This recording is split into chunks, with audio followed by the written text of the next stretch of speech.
And let's keep talking about different more news because there are a bunch of news out there regarding to the Real Madrid, signings, departures, and other stuff I would like to share with you all. And of course, the first one, for example, is about Dominic Calvert-Lewin because according to some information coming out from England, Real Madrid might be considering the signing of Dominic Calvert-Lewin. Okay, let me tell you what.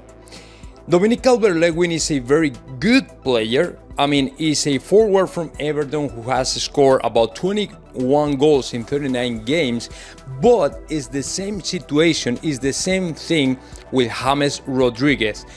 For many people out there, the only reason why Real Madrid would be interested in signing Dominic Calvert-Lewin is just because he has been under the command of Carlo Ancelotti in Everton. But it's just that. There's no reason. There's nothing else that can support this information. Real Madrid is obviously not thinking about signing Dominic Calvert-Lewin or even James Rodriguez. I think I told you over the last 2 weeks, over the last 1 month, whatever you want, Real Madrid has been just thinking in signing Kylian Mbappe because Mbappe is the top priority for Real Madrid and is the only number one first option for the next summer. That's it.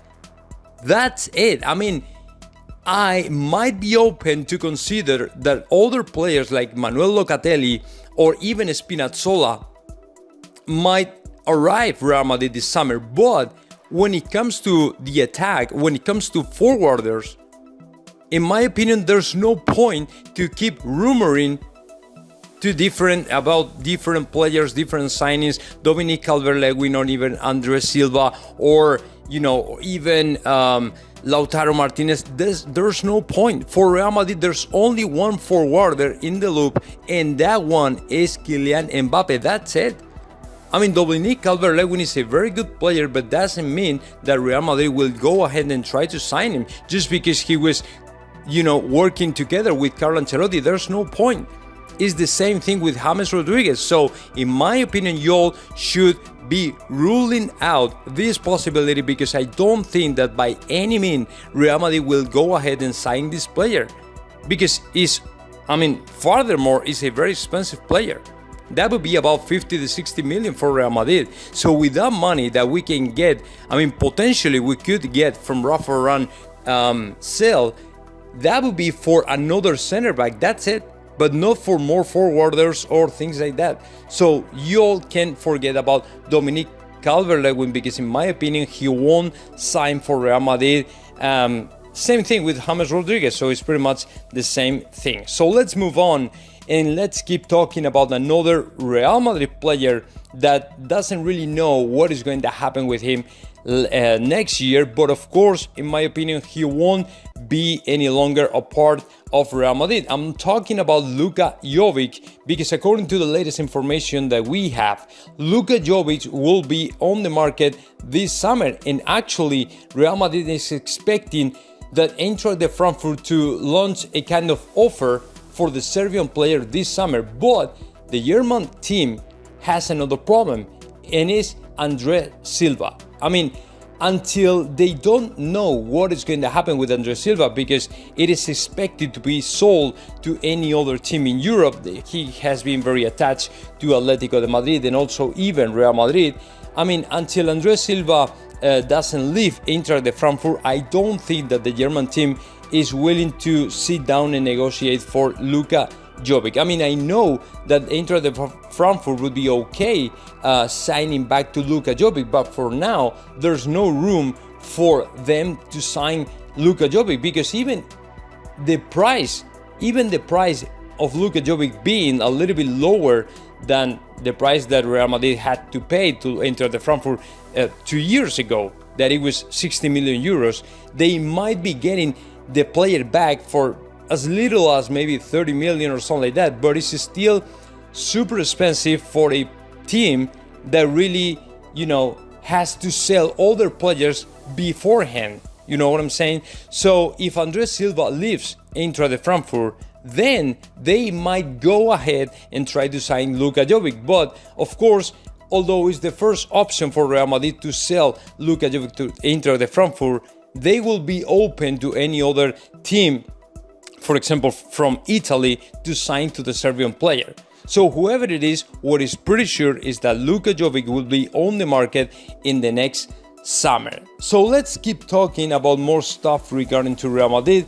And now we will be talking about the possibility for Gareth Bale to get back to Real Madrid and become important again in Real Madrid, because that is the thing.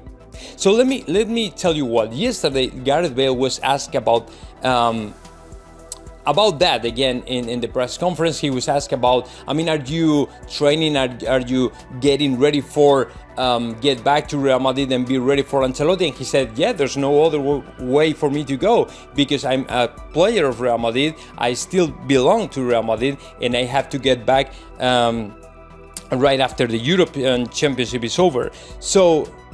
And also he added that Carlo Ancelotti is a very good manager, is a very good coach, and he will get very important things with Real Madrid. So that message, it was, in my opinion, very optimistic, and in my opinion, he was hinting that he's willing to be again an important part of this project of Real Madrid. So in my opinion, if Carlo Ancelotti is able to motivate enough to the player, then I think that we might have a super powerful attack again in Real Madrid and play with 3 forwarders like we used to when Cristiano Ronaldo was still belonging and playing for Real Madrid. Because if you have to Gareth Bale, if you have to Karim Benzema, and if you get as well the signing of Kylian Mbappe, that'd be great. Because Gareth Bale, even with, leaving all the problems with him behind, all the problems in the past with Zinedine Zidane and all the stuff, in my opinion, Gareth Bale is a player who is still really valuable for Real Madrid, is still very professional, is still in shape, and we are seeing it right now in the European Championship. He's assisting, he's scoring, or, well, he's not scoring yet, but he can score, he's creating danger, he's a very good player, he's one of the most important players in the Wales national team. So in my opinion, this player, if he feels motivated enough, he can become again a very good player and a very important player for Real Madrid. So that way we might have 3 super very good and powerful players in the attack of Real Madrid. So I will be okay with that. So hopefully Carlo Ancelotti can motivate this player again, and we can see the best version of Gareth Bale in Real Madrid. So I'm going to talk about the latest news that we have regarding to Real Madrid. This is the last news that I have, and it's pretty much that Real Madrid is expected to collect about 160 million euros this summer in different sales. As you know, we have to cut down about 8 players from the first squad of Real Madrid. So we will be trying to sell 8 to 10 players this summer. For example, I'm talking about Mariano Diaz, I'm talking about Luka Jovic, I'm talking about Isco, Marcelo, maybe Asensio, and other players, because right now the list of the players who are in the squad are a little bit long. So ideally we might have about 23 to 24 players. That's it. So the squad should be with about 22, 23 players for every single weekend. That's it. So the most important for Real Madrid right now, aside of the signing of Kylian Mbappe, is to sell players. So with all those sales, Real Madrid might be getting about 160 million, which, in my opinion, is a very crazy number, because in a year with, amid this pandemic, the financial problems have been around for a long time. So even without public in the stadium, if you get about 160 million euros, that'd be great for your books. So if Real Madrid can get this number, I'm going to be very happy, because we can do a lot of things with that money. You know what I'm saying? Either if you want to pay more, money for Kylian Mbappe, or even bolster a little bit more the center backs or something like that, the back line, or even the midfield, you have money enough to go ahead and make a reality all these plans. So it's gonna be difficult though, because nobody is willing to buy some of the players of Real Madrid for different reasons. For example, you have to Isco Alarcón, who is out of shape, or even Marcelo, maybe is too old, or for example Mariano Diaz, he has been on the bench for over the last 2 to 3 years, so he might be out of shape as well. So there are a bunch of reasons out there why other teams might not be okay and might not try to buy these players from Real Madrid. But in the best scenario possible, Real Madrid might be getting this crazy money, and that'd be great. But if we get about 100 million euros, I will be okay with that, and I think that is still a very good money to start the next season. So now let me know your thoughts of that. Just comment in the section below, and of course subscribe my channel, Real Madrid Hub.